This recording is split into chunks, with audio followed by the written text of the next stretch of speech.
Most people have no idea what downtown Minneapolis even looks like. And quite frankly, even if they've been here before, they really aren't aware of the changes that downtown Minneapolis has gone through in the last few years. So Minneapolis has really transformed itself from abandoned warehouses and commercial spaces to an iconic city with a fantastic food scene that's world-class, that's one of the most walkable cities in the entire country. Even if it's 20 degrees below zero out and snowing, you have the Skyways, and it's the perfect city to walk around. So in this video, I'm gonna take you on a tour of Minneapolis. We're gonna go through the Skyways, around the lakes, past the Stone Arch Bridge, the Mill City Museum, and the Mill District. You're gonna get a really good feel of what everything entails in this super walkable city. So whether you're visiting for the weekend or you plan on moving here and want to explore more, you're gonna have an idea of everything that this fantastic city has to offer.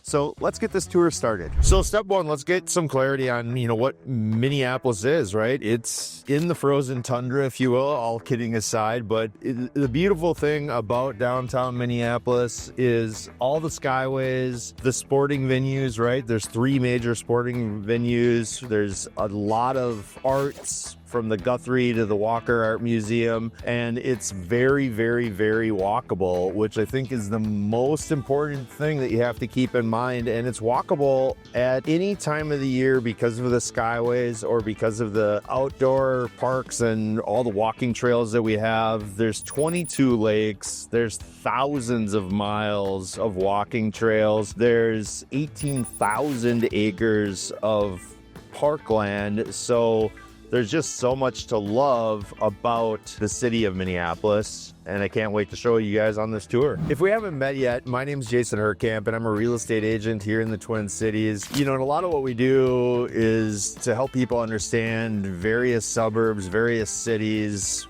places around Minnesota, and my ultimate goal is to help people buy and sell real estate. So do us a favor, smash that like button, hit that subscribe button down below, because it helps us get the word out to people that are looking to buy or sell real estate. And as always, if you have an interest in buying or selling real estate, whether it's existing or new construction, we'd love to be your advisor, teacher, and advocate with that, and your trusted real estate professional.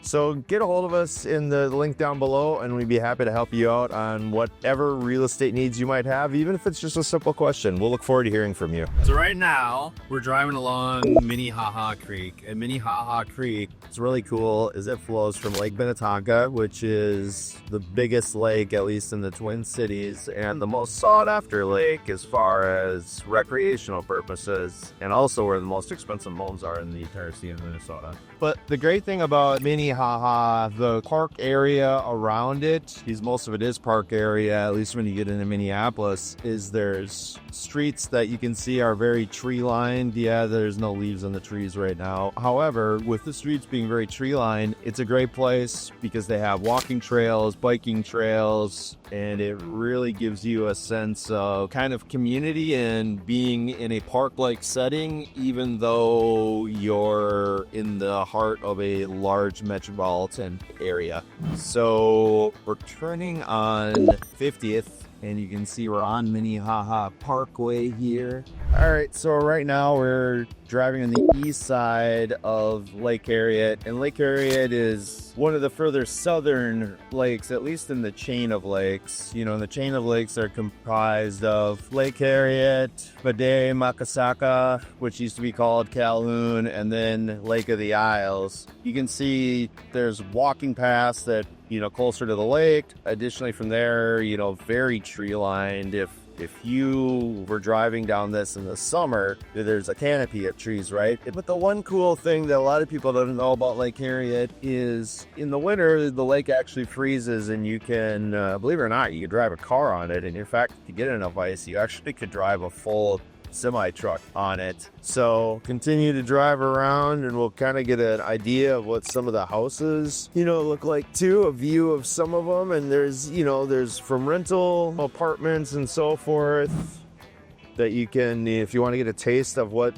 lake life living is around the chain of lakes in Minneapolis, all the way to obviously mansions that are there. So another park, you can see all sorts of just great park areas, nice sledding hill right there too, which is kind of fun. These are some of the bigger houses on Lake Harriet. And you can see even we got some tear downs going on, which are happening all over the city. So more tree-lined streets, you see just a ton of trees, right? If it wasn't called the City of Lakes, it might very well be called the City of Trees, believe it or not. It's just crazy. And it's a very clean city, right? Not a lot of trash anywhere, and you can see that just by driving. You know, we don't have people throwing stuff out their windows and stuff. So, you know, the one thing about Minneapolis is for the longest time we had one of the highest buildings west of the Mississippi, which is known as the Fauché Tower, you know, till this day. The cool thing with the Fauché Tower is for many, many years it was the highest building west of the Mississippi, and that included places like San Francisco, LA. It was the highest building. That building's gone kind of through a renaissance. There's offices in there. But probably one of my favorite parts of it is there's kind of a speakeasy-esque bar that's on the top floor that even though it's not the tallest building, you can see all over the city, right?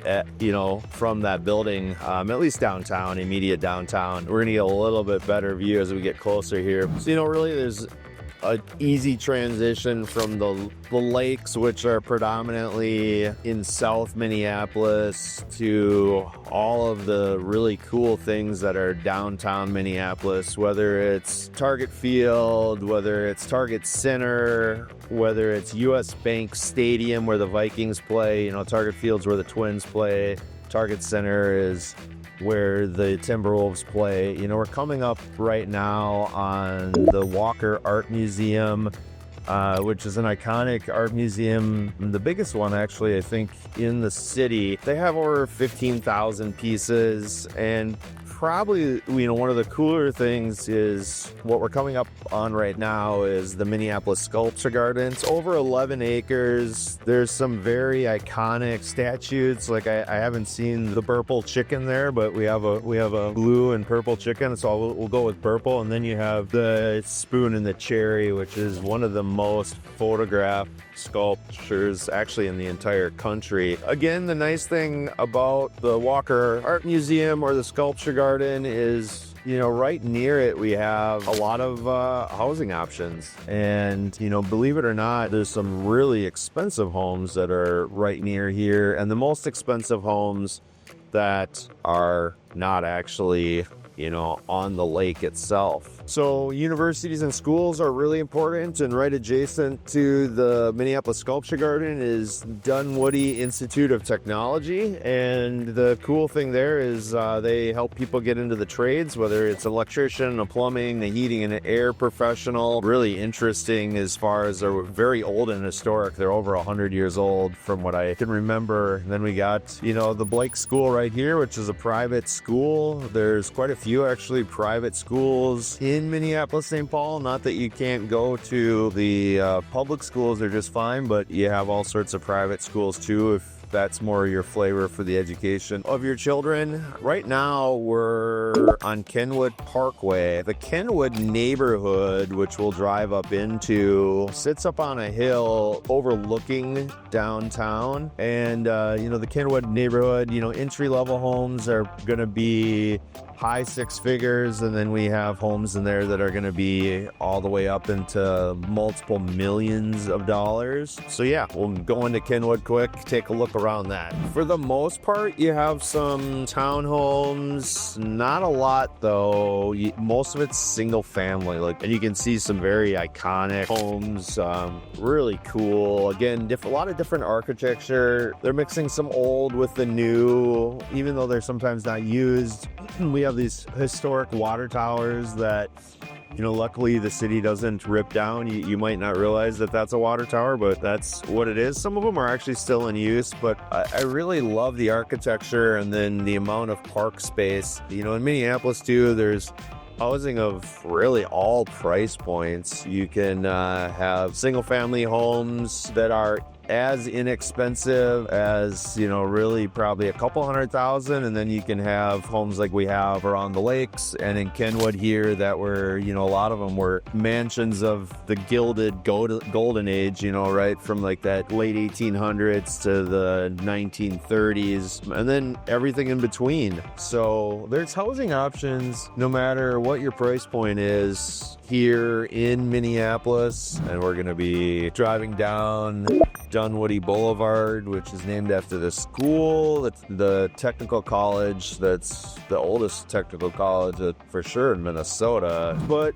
there's a great food scene too in downtown Minneapolis, and quite frankly in a lot of the neighborhoods around Minneapolis. Probably some of the most iconic places are going to be a couple steakhouses, one of which is Manny's. They're not at their original location. They moved about a decade ago, I would say. Manny's is a steakhouse, huge proportions. And then the other iconic steakhouse that's actually older than Manny's is going to be Murray's. So two great places to eat downtown. But if you're a foodie, the city and even the suburbs, there's so many great options. A lot of places that have been on diners, drive-ins, and dives. Right now, again, where Dunwoody turns kind of into Hennepin, so we're onto Hennepin, and you're kind of really getting into the heart of the city. We're going to come up quickly on First Ave. Super cool venue. Still privately held. It's been around since 1970. You get all sorts of acts from, you name it. They come through there. It's not necessarily one type of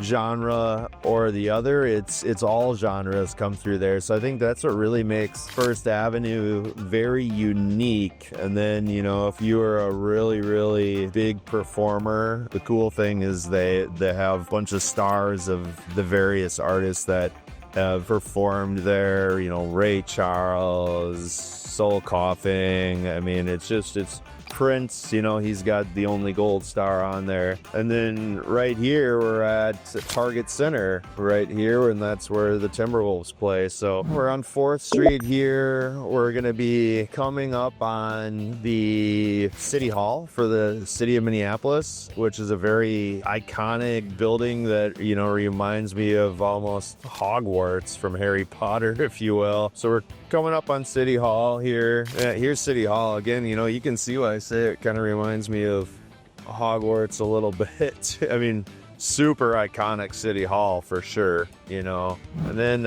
U.S. Bank, which sits where the old Metrodome sat for years and years and years. So yeah, U.S. Bank right now is the home of the Vikings. They'll do some high school games and stuff there. It's super cool that the Vikings and U.S. Bank allows that to happen. And it's also connected via Skyway, which you can see there's a Skyway that goes right there into U.S. Bank from the main parking area. We're at the Mill District, and the Mill District, what's really cool about the Mill District is at one time the Mississippi River is right there, and we have the Stone Arch Bridge, which is a walking path. It used to be where James J. Hill's railroad actually went between the mills. Very cool area. They've done some really kind of renovating. We have very new apartment living here. There it is. And some of the old, the Mill City Museum here, you can see that that's actually a venue that you can have weddings and gatherings in, and it's open air, and it's pretty cool because it's all been kind of restored, but they didn't renovate it, right? They didn't put it back together after, I believe it was lost to a fire back in the day. But yeah, so coming up on one of the newest residential skyscrapers is in front of us. It's called 11. That's simply what it's called, is 11 or 11. Big white building in here is 11. Very expensive stuff in there. Can range from high hundreds to literally millions and millions of dollars, tons of amenities. Right now, a cool part, we're on the east side of Minneapolis, and we're coming again, going across Minnehaha Parkway, and Minnehaha Parkway goes all the way east and west along Minnehaha Creek. You can see off over here is going to be Lake Nokomis. Lake Nokomis is a really great area with lots of walking trails around it. We have multiple parks around the outside of Lake Nokomis, a little bit more affordable here over on the east side, but still have some really cool architecture and different styles. It's a little bit more consistent though, the architecture that you'll find over here compared to, you know, some of the other lakes that are to the west. So here's where things get really interesting. Remember the Mill District lofts that I showed you? They're a totally different world from the high rises that are newly constructed in downtown. Same downtown, completely different vibe. Let me break down what you actually get in each neighborhood and who they're perfect for. High-rises condos and apartments in modern glass towers, concierge service, fitness centers, skyway access, parking garages. They're perfect for young professionals who walk to work. Contemporary units with floor-to-ceiling windows and open floor plans. They have a median sales price of $265,000. Average price per square foot sits at $296. And the homes are on the market for an average currently of 85 days. So if we're looking in the Mill District and downtown east, you have the historic flour mills from the 1800s converted to loft-style condos with awesome exposed brick walls, 12-foot ceilings, concrete floors, massive windows overlooking the Mississippi River. What's not to love, right? Units range from 1,400 square feet to 3,000 square feet. They have these awesome wooden original beams, steel columns, and premium pricing for waterfront location and characteristics that some of these have. So the median sales price, you're talking about $735,000. Average price per square foot sits around $406. Homes average about 44 days on the market, and we have an awesome walk score of 91 and a bike score that's even a little bit better of 93. So let's talk a little bit about Elliott Park, one of Minneapolis' oldest neighborhoods with residential streets dating back to 1856. We have a mix of historic 19th century multi-family buildings and some modern condos. Walking distance really to US Bank, the Guthrie Theater, Hennepin County Medical Center, and again, connected to the Skyway system. Medium list price, $269,000. Price per square foot sits at $281. Walkability score is 83. Homes are selling in 81 days on the market on average, and we have a blend of modern downtown living with historic architecture and charm. So Loring Park, located at the edge of downtown, adjacent to the Minneapolis Sculpture Garden and the Walker Arts Center. Home to one of Minneapolis' largest parks. It hosts the Twin Cities Gay Pride Festival. It's a mix of vintage apartment buildings and modern luxury condos with resort-style amenities. Median list price, $345,000. Price per square foot, $229 per square foot, and a walkability score of 91, a bike score of 86, and a transit score of 78. So that perfect neighborhood if you're looking to live car-free. So the North Loop, trendy warehouse district and industrial chic lofts and new luxury high-rises. They have exposed brick, again, those beautiful timber beams that you find in these old historic buildings. And there's new development in the North Loop Green of a 345 luxury unit condo building. The average home price is $464,000. Price per square foot, $387. Homes are on the market for an average of 81 days, and it's really close to essentially downtown, the riverfront. So it's really nice. So between the neighborhoods, the price trends, and the new developments, it's clear downtown Minneapolis is still one of the most interesting markets in the Midwest. Vibrant, walkable, and still growing strong. So there you have it. Downtown Minneapolis with the lakes, the skyline, stacked together is like nowhere else, right? If you enjoyed this tour and are serious about moving to downtown Minneapolis or Minneapolis in general, or have any questions about what spot might be the best for you, send us an email at jason@hhgus.com. Again, jason@hhgus.com, or call us at the number on the screen, or it's down below. We'd love to help you find the perfect place, the perfect pad, just like we have for so many others of our great clients and friends. And if you want to check out more of what Minneapolis has to offer, go ahead and click right here to check out more of our videos. Thanks again for watching, and we'll see you at the next house.